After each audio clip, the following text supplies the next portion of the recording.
Bueno, shalom, amados hermanos. Es una bendición podernos conectar de nuevo en este día, ¿verdad? Estamos conectándonos ya en la enseñanza del día jueves, ¿verdad? En la cual pues seguiremos, ¿verdad? Con lo que es el libro que iniciamos el día de ayer, o la carta que iniciamos el día de ayer, como es la carta de Pablo a Tito, ¿verdad? Así que bienvenidos los hermanos que ya están presentes, ¿verdad?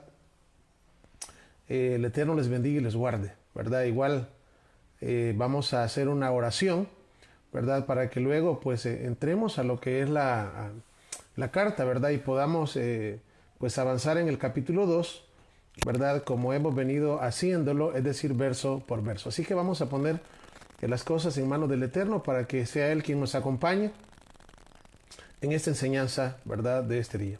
Así que vamos a orar. Baruch atah Adonai Eloheinu melech haolam, bendito eres tú Adonai Elohim nuestro, Rey del universo. Gracias te damos en esta hora, Padre, por darnos la vida y permitirnos estar pues conectados en esta oportunidad para poder pues escudriñar tu bendita y santa palabra. Que ella sea para nosotros vida, ¿verdad? Que ella sea para nosotros esa comida espiritual de la cual nuestro Mesías dijo: no solamente de pan vivirá el hombre, sino de toda palabra que sale de la boca del Eterno. Así que acompáñanos, Padre, a través del Espíritu de tu Hijo, y que de esa manera pues podamos avanzar, ¿verdad? Y que tu palabra pueda ser esa bendición para cada uno de nosotros, y que cada uno de nosotros pues seamos buena tierra. Toda Rabá, muchas gracias, Padre bueno. Elevamos nuestra oración en el nombre grande de Yeshua, nuestro Mesías, y decimos amén y amén. Bien, amados hermanos, vamos a iniciar, como he dicho, la parte que nos corresponde en esta oportunidad. Estamos estudiando la carta del apóstol Pablo a Tito, ¿verdad? Y hoy nos corresponde estudiar el capítulo 2. Bienvenidos los hermanos que ya están acá, ¿verdad? Y están en vivo a lo que es esta enseñanza a través de Facebook. Así que pues les invito como siempre a buscar una Biblia, ¿verdad? Que tengamos una Biblia abierta, ¿verdad? Para que podamos ir leyendo, ¿verdad? Y ya le hemos pedido al Eterno para que Él hable a nuestras mentes y corazones. Estamos en la carta de Pablo a Tito, ¿verdad? Así que vamos a abrirla en el capítulo 2, que es donde nos corresponde estudiar este día, ¿verdad? Y vamos a ir leyendo verso por verso, y que sea el Eterno el que nos enseñe, ¿verdad? Y el que hable, ¿verdad? A nuestras mentes. Así que vamos a comenzar. Tito 2, 1, bueno, son 15 pasajes, así que pues vamos a comenzar. Dice así, verso 1, dice: pero tú habla lo que está de acuerdo con la sana doctrina. Ok, fíjense bien, para iniciar, volvemos a encontrarnos con esta palabra, sana doctrina. Ya la hemos encontrado un par de veces. De hecho, creo que el día de ayer la encontramos como sana enseñanza. La sana enseñanza o la sana doctrina, que es igual. Estamos hablando de la Torah. ¿Qué es la Torah? Bueno, la Torah es la ley de Dios, ¿verdad? ¿Y para qué se hizo la ley? ¿Para qué está la ley de Dios? Bueno, para conducirnos por el camino del bien y la vida, mostrándonos qué cosa es pecado, para que nosotros pues vayamos en la vida tratando de no hacer lo que a Dios o lo que al Eterno le desagrada, y por el contrario, buscando hacer su voluntad. Así que cuando dice, pero tú hablas lo que esté de acuerdo con la sana doctrina, estamos hablando de algo que a la misma vez nos va a producir sanidad, ¿verdad? Estamos hablando de la sana enseñanza. Algo, digamos, estamos hablando de su palabra que no tiene contaminación, ¿verdad? Así que, pues, es la Torah. ¿Y por qué decimos que es la Torah? Pues es muy sencillo, ¿verdad? Es muy sencillo. Y si alguien todavía no comprende por qué razón estamos hablando ¿verdad? De que esta sana enseñanza o que esta sana doctrina es la Torah, yo le invito para que vaya a ver las enseñanzas que tenemos en YouTube con respecto a la ley de Dios y el nuevo pacto. Ahí le quedará clarísimo que no hay otra sana doctrina que no sea la ley del Eterno, es decir, la Torah del Eterno, dada ahora a través de nuestro Mesías, ¿verdad? Eso es lo que habla el nuevo pacto, ¿verdad? Eso es lo que dice la Escritura, ¿verdad? Al establecer nuestro Mesías con su pueblo, un nuevo pacto, que Él entregaría su ley, que Él entregaría su Torah. Y eso es lo que Pablo conoce. ¿Por qué? Porque nuestro Mesías se le apareció al apóstol Pablo, ¿verdad? Y Pablo cuenta, ¿verdad? O Shaul, de cómo recibió revelación, fíjense bien, de parte de nuestro Mesías. No recibió alguna revelación, ¿verdad? De cosa que no estuviera de acuerdo a las Escrituras, no. Recibió revelación de las mismas Escrituras, ya que Pablo, para hablar en todas sus cartas, él cita la Torah como el Tanakh, es decir, todo lo que es el Antiguo Testamento, ¿verdad? Por eso es importante que nosotros sepamos a la hora de estar leyendo al apóstol Pablo en cualquiera de sus cartas que la Biblia del apóstol Pablo, la Biblia de Saúl de Tarso, es lo que hoy conocemos como el Antiguo Testamento. Esas son de las cosas que hay que grabárselas, ¿verdad? Hay que grabárselas. ¿Queremos entender las cartas del apóstol Pablo? Pues hay que ir y escudriñar las Escrituras, hay que ir y escudriñar lo que hoy se le llama el Antiguo Testamento, obviamente a través del Espíritu del Mesías. ¿Por qué? Porque es el Espíritu del Mashiach el que nos va a guiar a toda verdad. Así que pues vamos al verso 2. Estamos en Tito, ¿verdad? Y el verso 2 dice así, Tito 2:2. Que los ancianos sean sobrios, serios, prudentes, sanos en la fe, en el amor y en la paciencia. Es decir, una persona pues que va a enseñar, pues acá un anciano pues es, de hecho, como decir, estamos hablando de personas maduras espiritualmente. Muchas veces, ¿verdad? Pues hay algunas excepciones a las reglas. Hay algunas personas o vemos algunos que tal vez somos ya, es decir, somos ya de una edad avanzada, pero que no hemos madurado espiritualmente. Y hay otras personas que son jóvenes, pero que son maduros espiritualmente. Entonces, cuando estamos hablando de esta palabra anciano, que en hebreo se dice saken, estamos hablando de una persona, fíjense bien, de una persona madura espiritualmente, de una persona madura. Pues se supone, ¿no? Se supone que cuando hablamos de una persona, es decir, ya anciana, de una persona de bastantes años, se supone que debería de ser madura, ¿verdad? Las mismas escrituras nos dicen, delante de las canas te levantarás, ¿verdad? Pero pues hay algunas veces sucede de que no siempre, ¿verdad? No siempre una persona ya mayor es madura, y otras veces sucede que hay jóvenes que son más maduros que personas de máxima edad o de edad más avanzada. Entonces aquí está hablando de los líderes, ¿verdad? Los líderes, ¿verdad? Los que él decía, porque él estaba diciendo a Tito, ¿verdad? El día de ayer estuvimos estudiando de cómo él estaba diciendo, ¿verdad? Que tuviera cuidado de establecer líderes en las diferentes ciudades de Creta. ¿Por qué? Porque estamos hablando de esta isla, de la que hablábamos el día de una isla griega, ¿verdad? En la cual pues se necesitaba que el evangelio pudiese ser llevado a todos ellos. Pero estamos hablando del verdadero evangelio, ¿verdad? Porque, les digo, hay ¿cómo decir? Podría haber variedad de gente diciendo y haciendo cosas, pero una de las cosas, ¿verdad?, que nos van a diferenciar del resto del mundo, y esto es importantísimo, son, es decir, o son los frutos del Espíritu, ¿verdad? Acordémonos que ya nuestro Mesías dijo cómo iban a reconocer a sus seguidores, cómo iban a reconocer a aquellos que le amaban a Él. Bueno, por sus frutos los conoceréis, ¿verdad? Entonces, era eso justamente lo que Tito tenía que enseñar, ya que, como dijimos también el día de ayer, ¿verdad? Estos cretenses no eran tan buena pieza, ¿verdad? Hablábamos de qué es lo que escribía aquel profeta llamado Epímenes, ¿verdad? De que él decía y lo dice en el capítulo 1, de que los cretenses eran personas ociosas, ¿verdad? Eran personas, malas bestias, eran personas, así les dice, ¿verdad? Es decir, que no eran tan, es decir, no eran personas, pues, tan buena pieza que se diga. Por lo tanto, muy posiblemente iba a ser un poco más difícil establecer ¿verdad? Comunidades de acuerdo a la sana doctrina, de acuerdo a la Torá. Pero sin embargo, pues obviamente sabemos de que el espíritu del Mesías estaba con Tito, como estaba con Pablo, y obviamente que también en ese lugar, pues obviamente habían ovejas perdidas de la casa de Israel, ¿verdad? Una de las cosas también que es importante, ¿verdad? Porque tenemos en el tiempo del Nuevo Testamento prácticamente un choque de dos culturas, ¿verdad? La cultura judía, ¿verdad? Por un lado, y por el otro lado la cultura griega. Fíjense bien, un choque de dos culturas, ¿verdad? Totalmente diferentes. Sin embargo, pues estamos hablando que dentro de los griegos, ¿verdad? Habían muchísimas ovejas perdidas de la casa de Israel. Es decir, había pues muchísimo pueblo, como también lo hay en el tiempo actual, ¿verdad? De personas que tienen,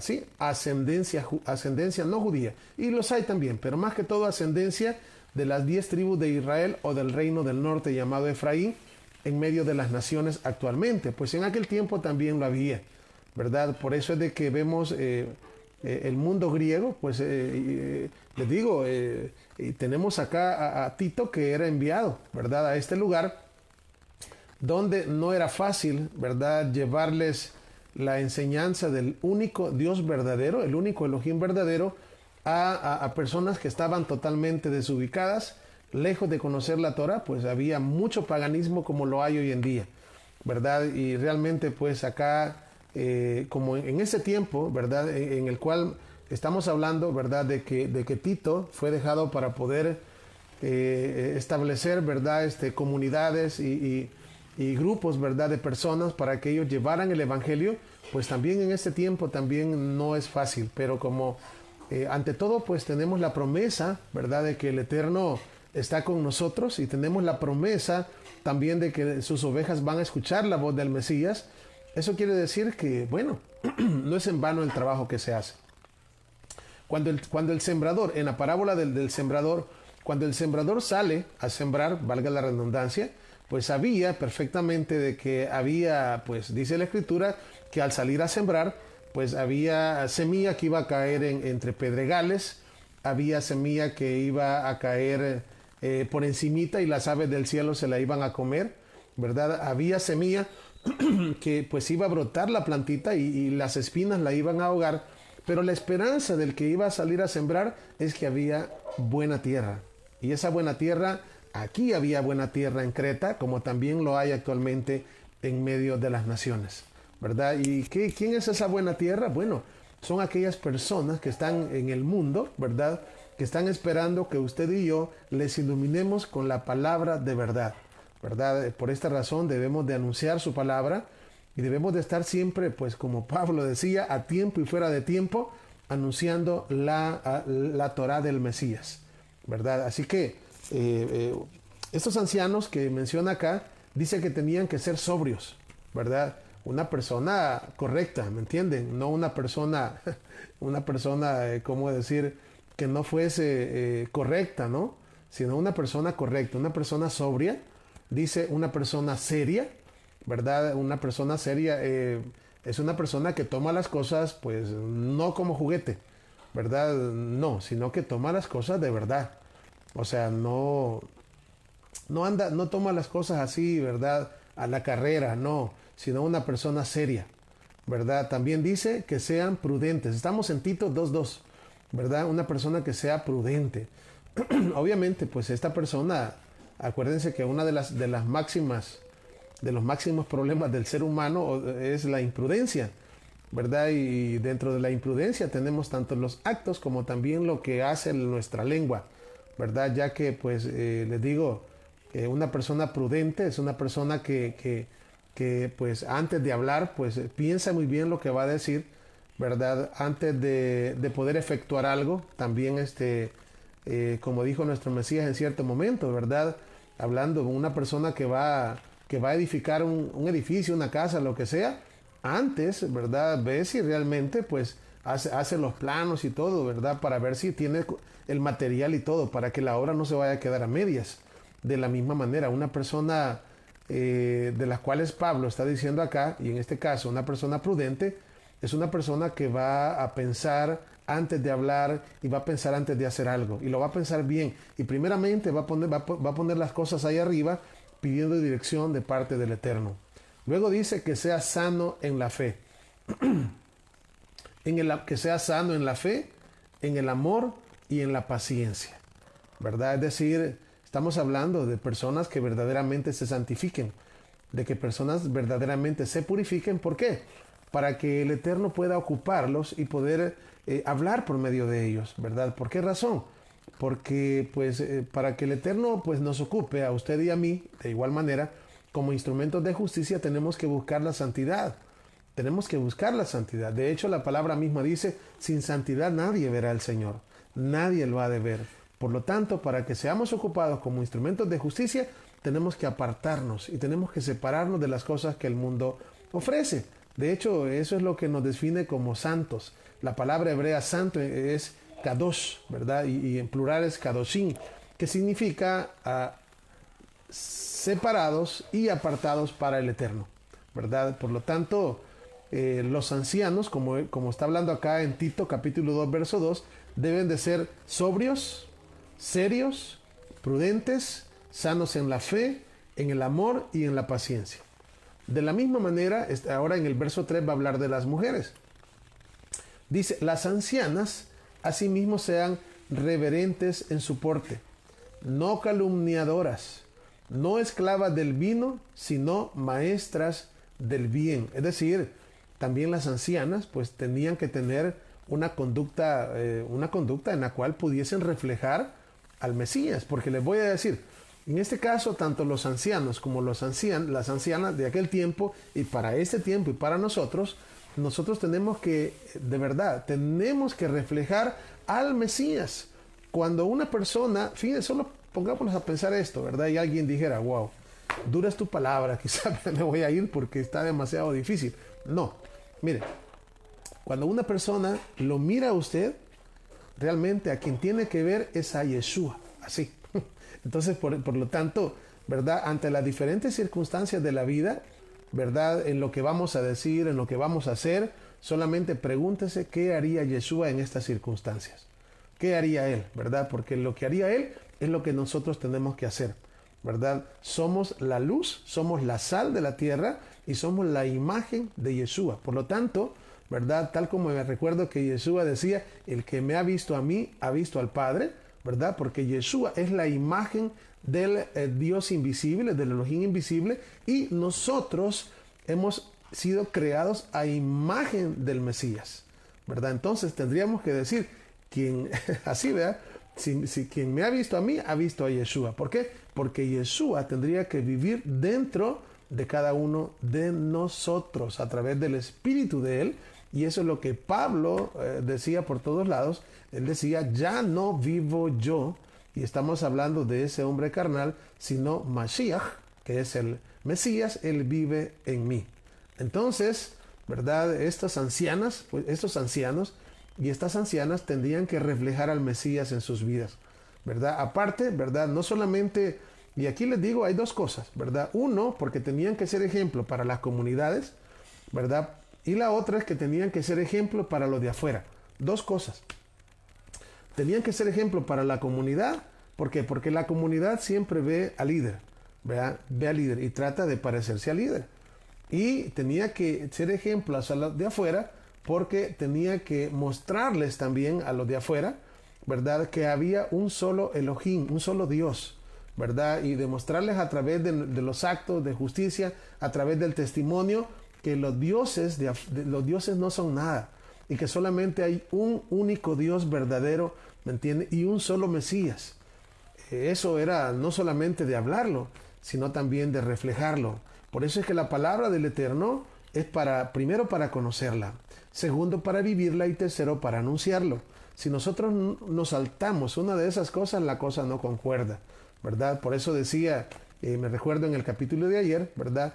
Profesan conocer al Eterno, pero con sus hechos lo niegan. Entonces, realmente no es solamente hablar, eso no funciona, ¿verdad? Y tocábamos el pasaje que nos decía, este pueblo de labios me honra, ¿verdad? De labios me honra, pero su corazón está lejos de mí, ¿verdad? Y esas son, de verdad, les digo, cosas que para que nosotros nos pongamos a reflexionar, ¿verdad? Y realmente pues hagamos las cosas mejor. Vamos a ver lo que dice el verso 4. Estamos en Tito, capítulo 2 y el verso 4. Dice, está hablando acá de las ancianas.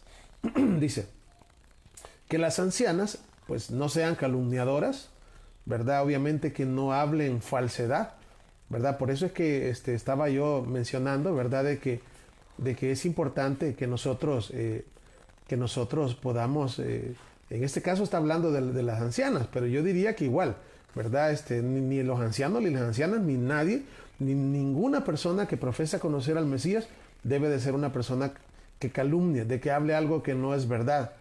Por esto, fíjense bien, y volvemos otra vez, ¿verdad? El problema de la lengua, ¿verdad? Por ahí se cuenta por ahí, ¿verdad? Con respecto a una persona, ¿verdad? Que llega a contarle algo de otra persona y se le pregunta, mira, ¿y lo que tú me vas a contar es verdad? Ah, pues, o sea, a mí me contaron. Bueno, ok, me contaron, ¿verdad? Y lo que me vas a contar me es útil, ¿verdad? Me es útil, pues, no tanto, ¿verdad? Pero, o sea, ¿y lo que me vas a contar es bueno? No, al contrario, es algo malo. Bueno, entonces, si lo que me vas a contar ni es verdad, ni es bueno, ni es útil, entonces mejor no me cuentes nada. Estoy mejor así, ¿verdad? ¿Por qué? Porque muchas veces la persona que anda, ¿verdad? Calumniando o anda hablando de otras personas, les digo, muchas veces, o sea, y aunque fuera verdad, tendría que limitarse, ¿verdad? Pero la mayor parte de veces esas son habladurías, ¿verdad? Son, ¿cómo se llama? Personas que ¿cómo decir? Que, que hablan cosas de los demás y andan, y eso pues justamente se le llama en hebreo lashon hara, que es una lengua mala, ¿verdad? Y cuando una persona anda hablando de otra persona, pues obviamente lo que anda buscando es, pues como eso es basura lo que tiene, entonces lo que anda buscando es un basurero. Entonces cuando usted pone atención, ¿verdad? A eso, pues usted se convierte en un basurero, ¿verdad? Entonces salen, de verdad, se daña el que habla, se daña el que oye y se daña de quien habla. Entonces es un problema, de verdad es un problema que nosotros mismos podríamos evitar, ¿verdad? Todo tipo de murmuraciones, todo tipo de cosas que las personas hablan, ¿verdad? Les digo, nuestra lengua tiene que ser, ¿verdad? Ocupada como instrumento de justicia, para hablar verdad, para hablar pero no para dañar a los demás, ¿verdad? Una persona que le habla en mal de otra, pues es una persona que también en su momento va a hablar en mal de usted con otro. Así de sencillo. Así que les digo, es una cosa, les digo que nosotros en este caso pues tenemos que apartarnos. En este caso pues estoy hablando con respecto a lo que habla de las ancianas, pero igual a mí me parece que no solamente de las ancianas, sino de los ancianos y de todos aquellos que conformamos el cuerpo del Mashiach o del Mesías.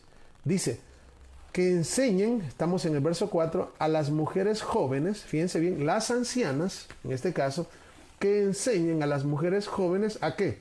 A amar a sus maridos y a sus hijos, ¿verdad? Esto es bien importante. ¿Por qué?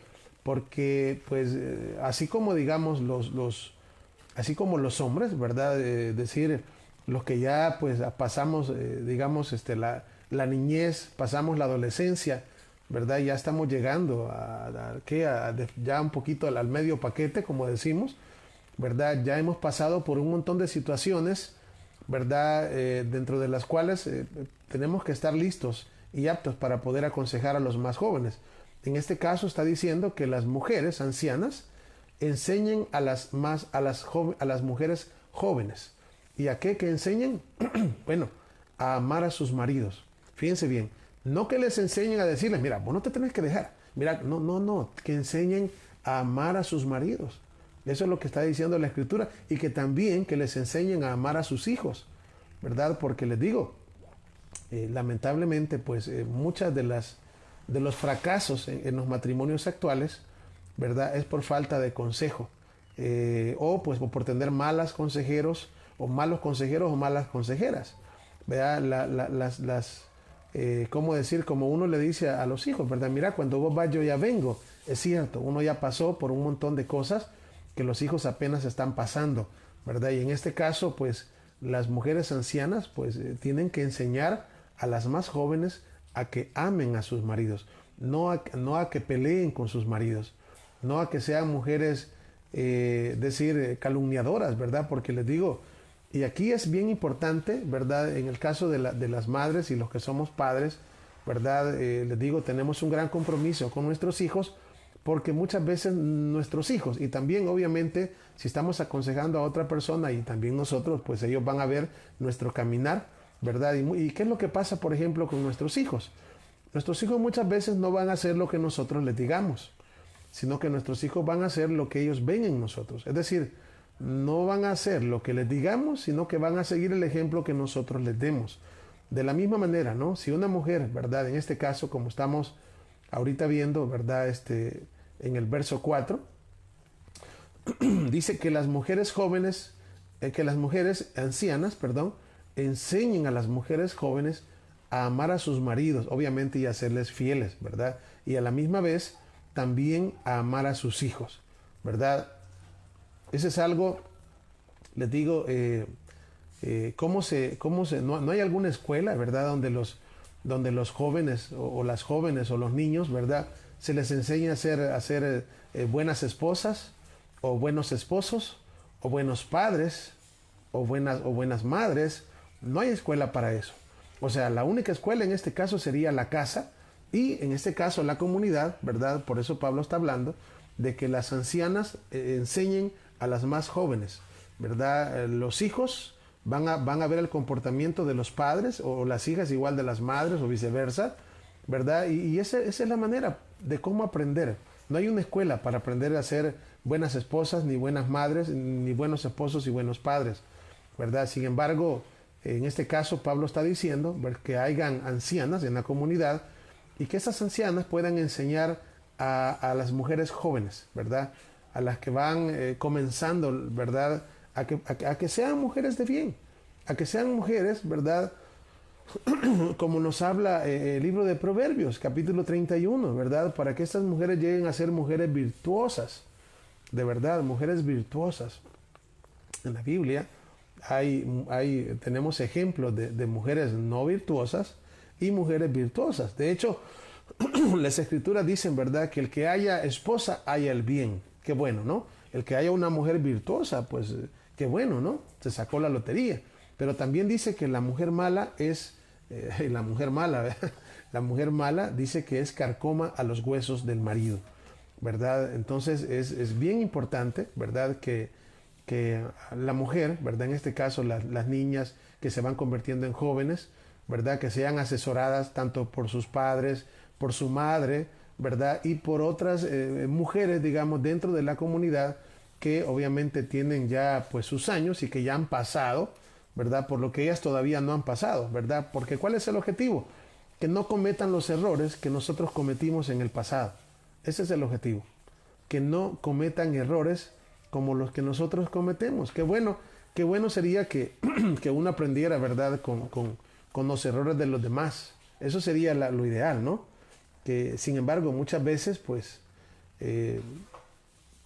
hasta que nos pasa la cosa, ¿verdad? Hasta que nos pasa algo, y es ahí donde decimos que las experiencias son compradas y muchas veces salen caras. Pero qué bueno que pudiésemos, ¿verdad? Tomar el consejo, ¿verdad? Hay un dicho que dice que el que toma el consejo llega a viejo. Vamos a ver lo que nos dice el verso 7. Vamos a ver, perdón, el verso 5. Estamos en Tito, capítulo 2 y el verso 5. Estamos leyendo verso por verso el capítulo 2 de la carta de Pablo a Tito. Dice así: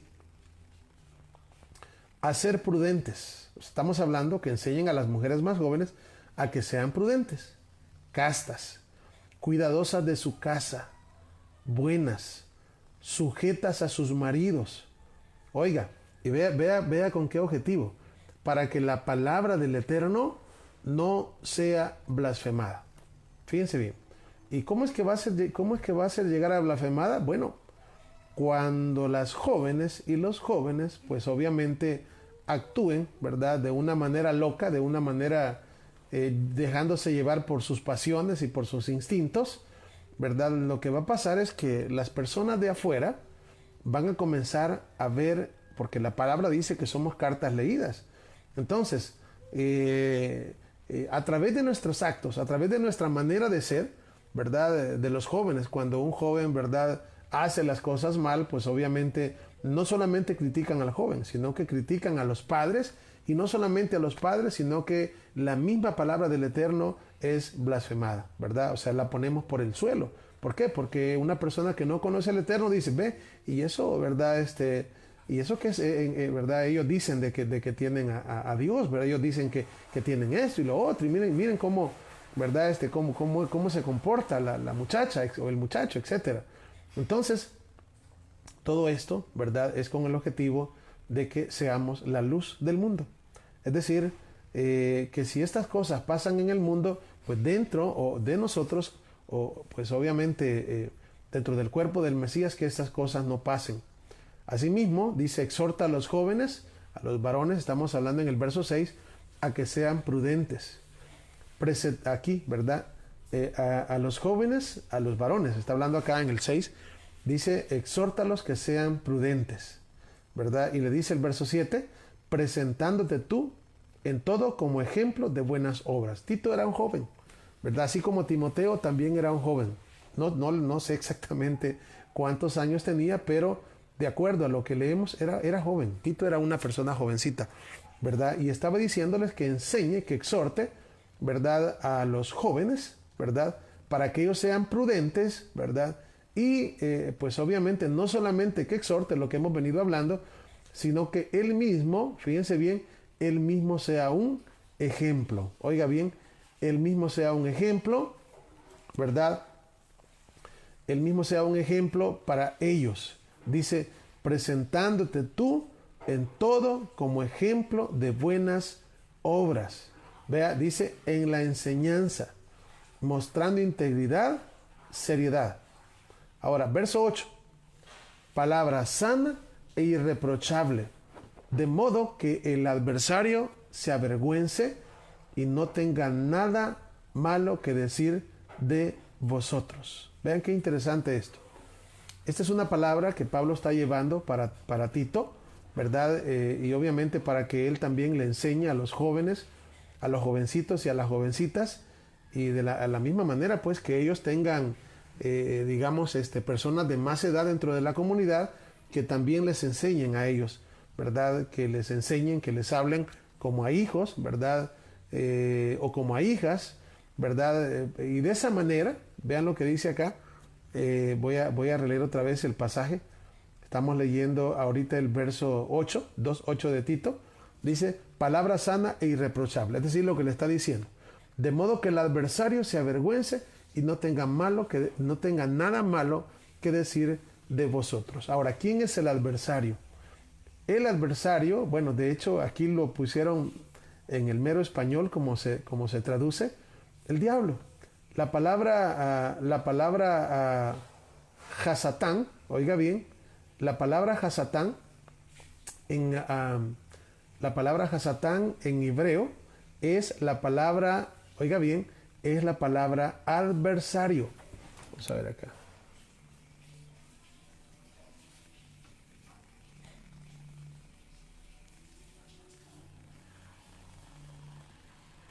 La palabra Hasatán es la palabra adversario. Y es la palabra que estamos viendo también acá. Vamos a poner. Es la palabra que estamos viendo también acá. Que dice, de modo que el adversario se avergüence y no tenga nada malo que decir de vosotros.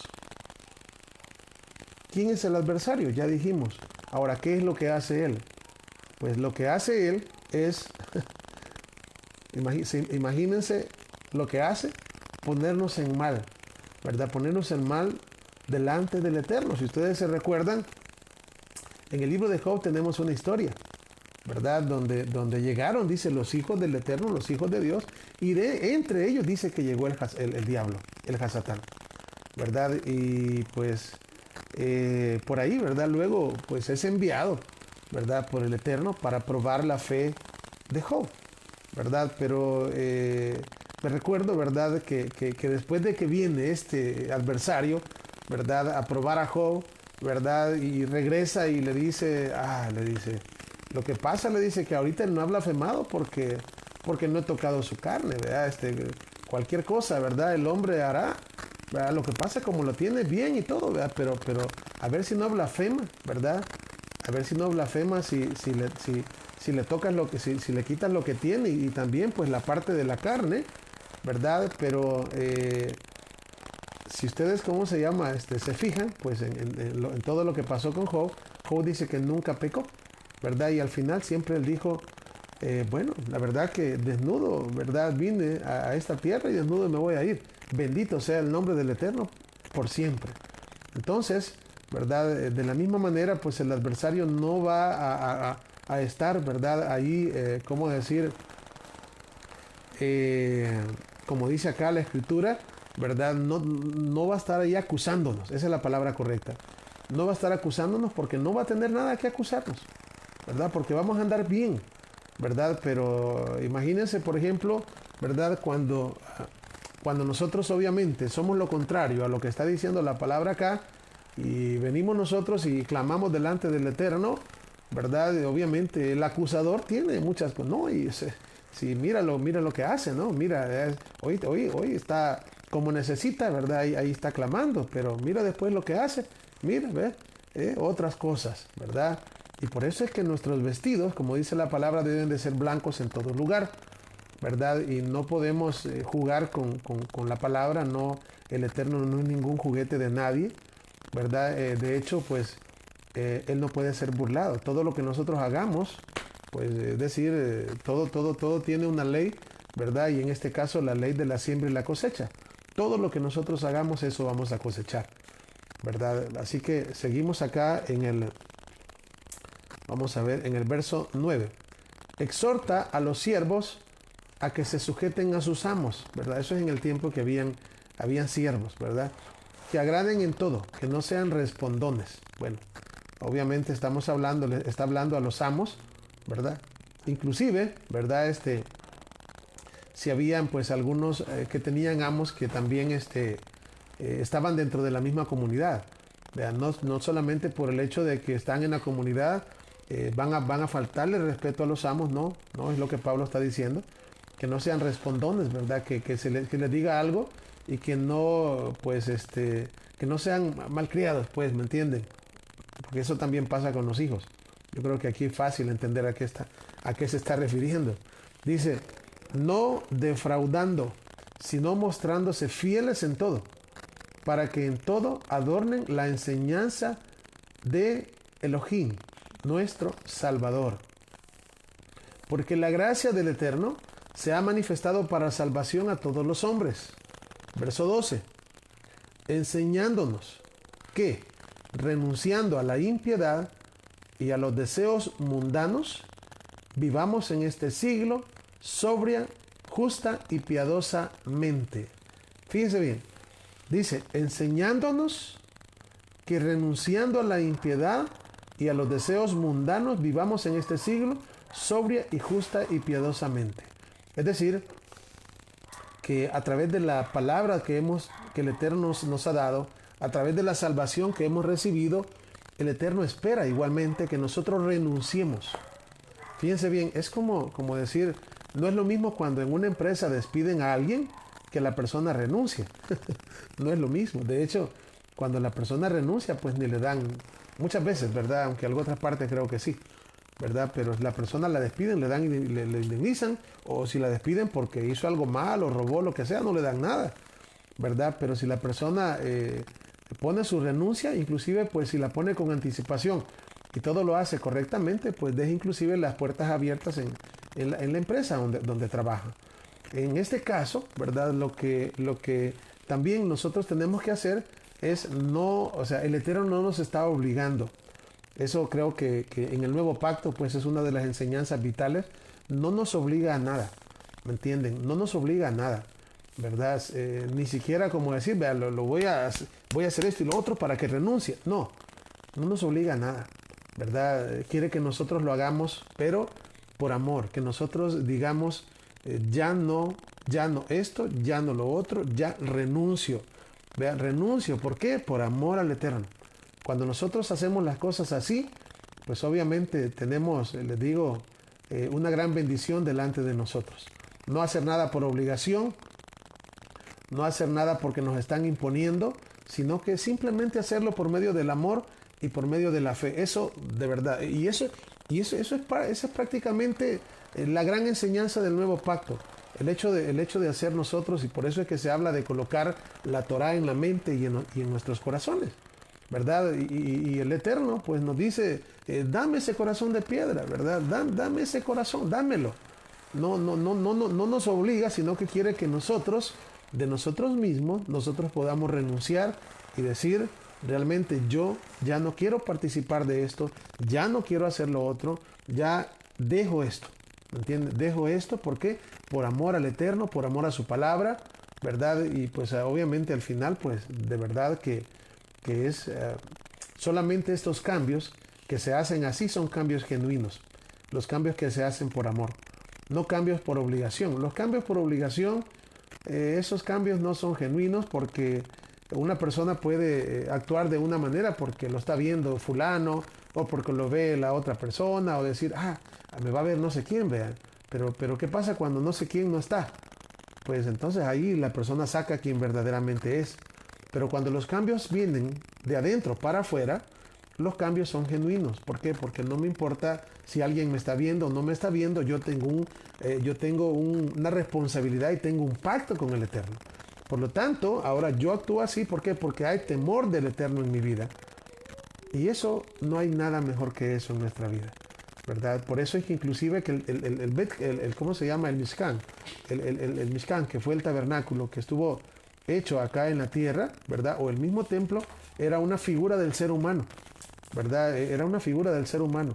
Cuando el tabernáculo fue construido, el templo igual, ¿verdad? Todo lo que el Eterno quiso, ¿verdad? Y el Eterno lo dijo, ¿verdad? Van a levantar un tabernáculo para habitar en medio de ellos.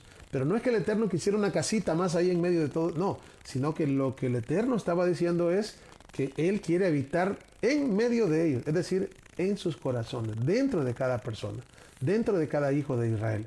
Ese es el deseo del Eterno, morar dentro de nosotros, ¿verdad? Y tampoco lo hace a la fuerza. Por eso es que tenemos en Apocalipsis aquel texto que dice, he aquí yo estoy a la puerta y llamo. ¿Vea? Ahora, ¿por qué no la abre? ¿Por qué no se mete a la fuerza? No, Él llama. Y dice, si alguno oyere mi voz, entraré a Él, cenaré con Él y Él conmigo. Es decir, nosotros tenemos la decisión. Nosotros, ¿verdad?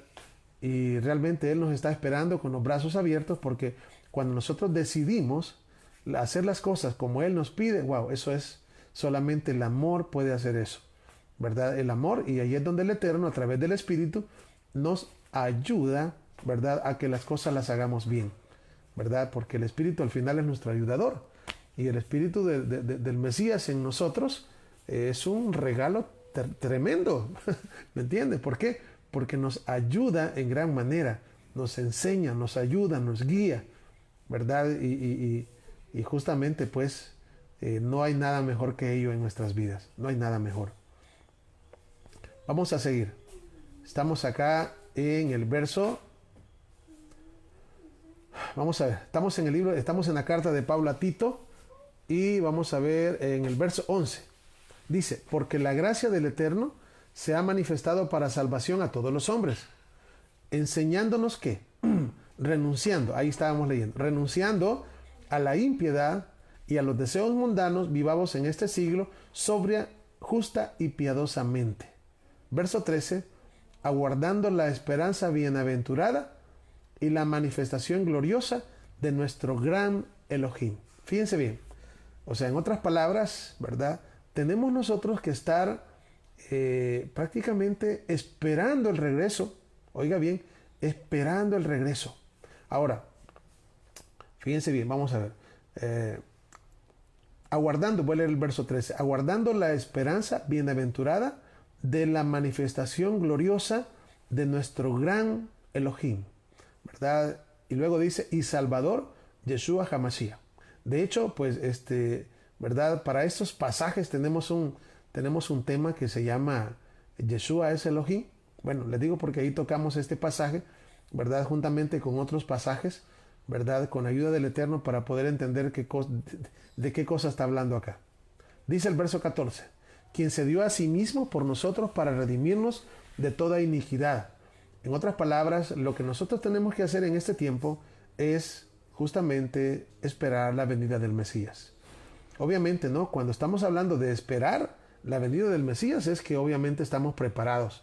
Porque obviamente si no estamos preparados, ¿para qué esperar? Por eso es que tenemos que amar su venida, ¿verdad? Y amar su venida significa que vamos a estar preparados, vamos a estar aguardando. ¿Y cómo vamos a estar si estamos esperando? Pues cuando una persona está esperando a otra persona, está pendiente, ¿verdad? De que cuando la persona llegue. Eso de que está pendiente significa de que no se va a dormir, sino que va a estar con los ojos bien abiertos, ¿verdad? Y es así como tenemos que estar nosotros. Me hace recordar, por ejemplo, a Elías y a Eliseo. Elías le dice a Eliseo, mira, le dice que le pida algo. Y viene Elías y le dice, mira, Eliseo le dice, yo quiero una doble porción de tu espíritu. Vea, yo quiero una doble porción de tu espíritu. ¿Qué es lo que le dice Elías? Wow, cosa no sencilla has pedido. Pero si me vieres, cuando me lleven, te será concedido. ¿Qué cree usted que hacía Eliseo después que Elías le dijo esa palabra? ¿Qué cree que hizo? ¿Verdad? Porque realmente Eliseo realmente anhelaba verdaderamente una doble porción del espíritu de Elías, ¿verdad? Y por eso es que yo me imagino que Eliseo no cerraba los ojos. ¿Por qué? Porque imagínense que estaba por ahí, ¿verdad? Y de repente medio se dormía y en eso se lo llevaban. Tenía que estar pendiente, no tenía que dejar, yo no sé cómo hacían de verdad, pero no, un momento que él se descuidara de verlo, se lo llevaban, ¿verdad? De hecho, Elías lo probó de varias maneras y le decía, mira, espérame aquí, voy a ir a tal parte, ya voy a regresar. No, yo voy a ir contigo, le decía. Mira que voy a ir a otro lugar, le decía, ya voy a regresar. No, yo voy a ir contigo. Y no se despegó de él, y tampoco cerró sus ojos en ningún momento. ¿Qué fue lo que pasó? Bueno, llegado el momento, dice que un carro de fuego se llevó al profeta Elías y él estaba viendo. Viene Elías, cuando él va hacia arriba, deja caer su manto y justamente la doble porción del espíritu de Elías pasa para Eliseo. ¿Qué es lo que hace Eliseo inmediatamente? Dice que dobla el manto y golpea con los tzitzit, por cierto, ¿verdad? Golpea las aguas del río Jordán y dice, ¿a dónde está el Elohim de Elías? ¿Y qué sucede con el Jordán?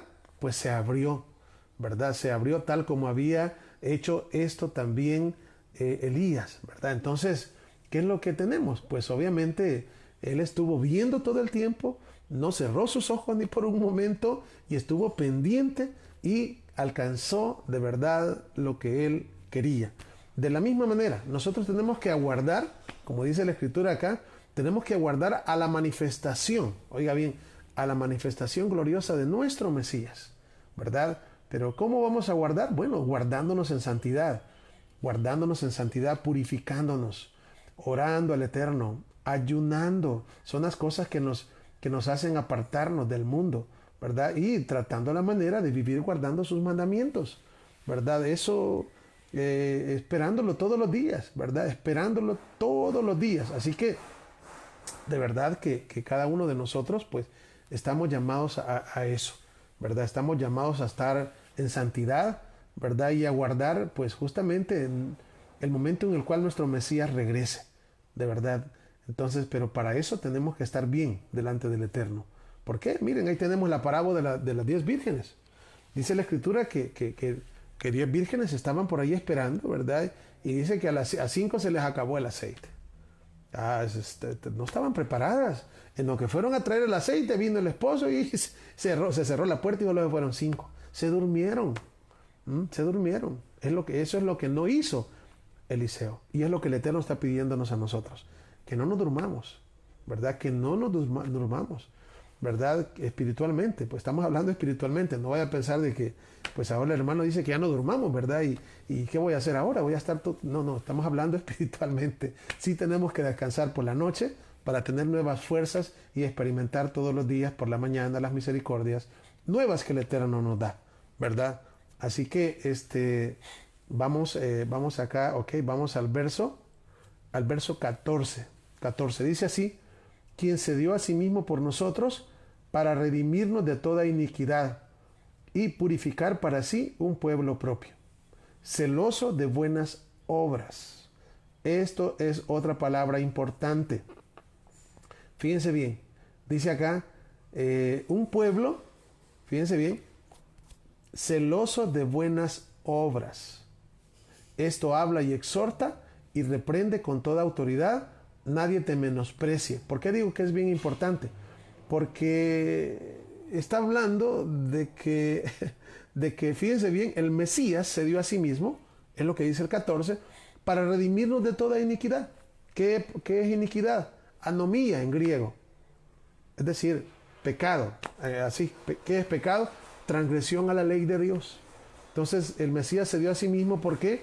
Para redimirnos, para rescatarnos de todas las transgresiones que habíamos hecho en contra de la Torá, ¿verdad? Y luego dice, para purificar para sí su propio pueblo, su pueblo propio, y dice que Él es celoso de buenas obras. Celoso de buenas obras. ¿Qué quiere decir eso? Que tenemos que tener obras.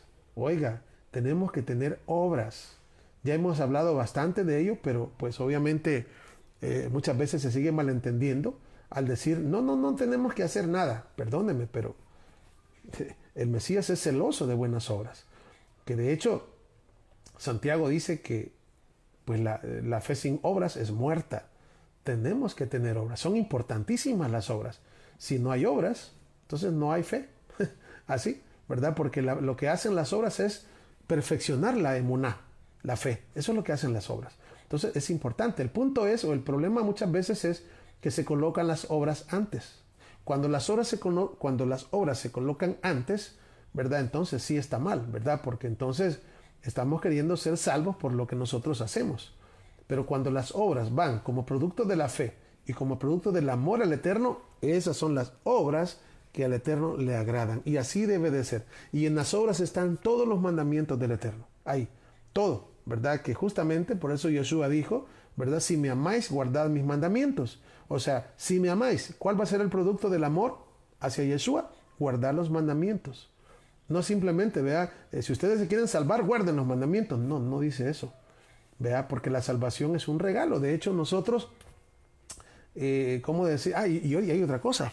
Quiere entender el tema de la salvación. Otro tema que es bien discutido por todos lados, que hay personas que dicen que la salvación se pierde, que la salvación no se pierde, y todo eso, pues les voy a decir, tenemos 2 temas en el canal que se titulan La salvación, 1 y 2, para que usted vaya y vea los 2 temas. Así se llama la salvación. Y comprendamos realmente, bíblicamente hablando, qué es la salvación. ¿Qué es la salvación? De hecho, hay salvación en el pasado, presente y futuro. No digo más para que ustedes vayan y puedan ver la enseñanza y sea de mucha bendición para su vida. Así que dice el verso 15, esto habla y exhorta y reprende con toda autoridad. ¿Por qué? Bueno, porque el espíritu del Mesías estaba en este hombre, en Tito, que a pesar de ser un hombre joven, y dice al final que nadie te menosprecie. Vea, que nadie te menosprecie. O sea, ¿por qué? Porque muchas veces se tiende a menospreciar a las personas jóvenes. Les digo esto, sinceramente, yo he conocido personas jóvenes que con una gran capacidad. Sin embargo, las personas que son ya más viejas, ¿verdad? Los miran de menos. Y dicen, no, así fulano de tal, no, sí. No, momento, eso no es correcto. El Eterno igual puede enseñar a través de una persona ya de edad, como puede también enseñar a través de un joven, ¿verdad? Como es el caso de Tito, ¿verdad? Por eso le dice que nadie te menosprecie. ¿Por qué? Porque era un jovencito. que no lo menosprecie nadie, ya que lo que hace, como repito, usualmente las personas que tienen mayor edad o las personas que tienen mayor tiempo en enseñanza, posiblemente van a querer menospreciarlo, pero le dice que nadie te menosprecie, ¿verdad? Y casi muy similares a las palabras que Pablo le dice a Timoteo. Le dice, ninguno tenga en poco tu juventud. Eso le dice a Timoteo también. Ninguno tenga en poco tu juventud. Ah, sí, pero sé ejemplo de los fieles. Eso sí le está diciendo. Y lo mismo que también le dice acá a Tito, ¿verdad? Aquí le dice en el verso 8. En el verso 8 le dice, mira, veamos, en el verso 6, ¿verdad? Exhorta a los jóvenes, exhórtalos. Pero le dice en el verso 7, ¿verdad? Presentándote tú como ejemplo de buenas obras. Vuelven otra vez a mencionarse las buenas obras. En otras palabras, pues, les digo, sí, tanto Tito como Timoteo, a Tito se le dice que nadie te menosprecie por tu juventud, y a Timoteo se le dice que nadie, ¿verdad? Que nadie tenga en poco tu juventud. Aquí que nadie te menosprecie, a Tito, ¿verdad? Por lo joven, y a Timoteo, ¿verdad? Ninguno tenga en poco tu juventud, ¿verdad? Pero también sé ejemplo, ¿verdad? Sé ejemplo de los fieles, ¿verdad? O sea, tiene que ser un verdadero ejemplo. Así que, pues les digo, esto creo que nos enseña también a respetar a todas las personas y no a tener de menos a nadie, ¿verdad? Digo esto pues porque hay personas jóvenes, ¿verdad? Jóvenes que muy posiblemente podamos tener quizás mayor edad, pero igual hay que tratarlo como una persona que tiene el espíritu del Eterno, ¿verdad? No menospreciarlo, no, no decir, vea, no, a fulano de tal, si él comienza, no, hombre, no, el Eterno puede utilizarlo también, ¿verdad? Así que muchas veces pues lo que sucede es de que tal vez los que somos más viejos podemos llegar a tener tal vez algún tipo de envidia, ¿verdad? De la otra persona o de pensar de que puede saber más que mí, pero todas esas cosas son obras de la carne. Nosotros tenemos que echarlas fuera de nosotros. Así que llegamos al final, ¿verdad? De lo que es el capítulo 2 de la carta de Pablo a Tito. Así que pues les invito a que hagamos una oración. Baruch atah Adonai Eloheinu melech haolam. Bendito eres tú, Adonai Elohim nuestro, Rey del universo. Gracias te damos en esta hora, Padre bueno, por darnos la vida, por permitirnos una vez más, Padre, pues estar acá. Gracias por tu misericordia y bondad, Padre. Gracias porque has estado con nosotros y nos has guiado con tu Santo Espíritu. Pedimos en esta hora, Padre, por mi hermana Erika, Raquel, ¿verdad? Que igual pues la conocí hace algunos días y tú me la enviaste, Padre, a través de una llamada.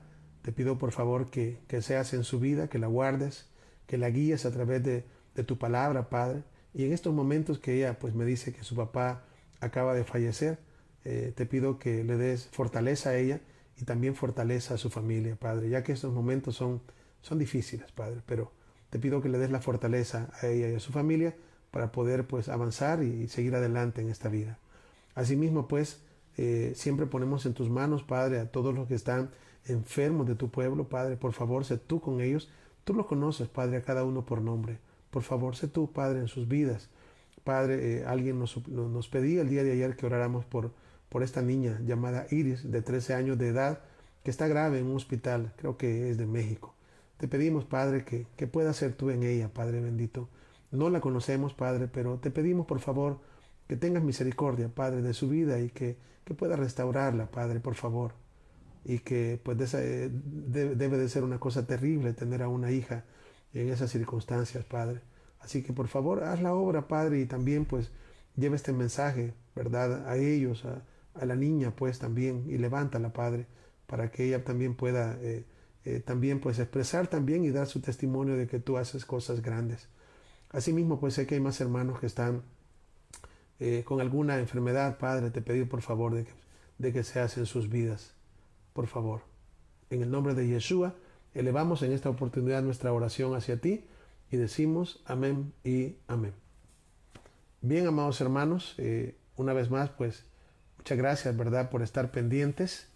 Gracias porque apartan el tiempo, ¿verdad?, para poder estudiar juntos estas enseñanzas. Nos quedamos para la próxima semana, ¿verdad? Invitados para el día lunes, ¿verdad? A estudiar el tema que estamos tocando, que son las 7 congregaciones del Apocalipsis.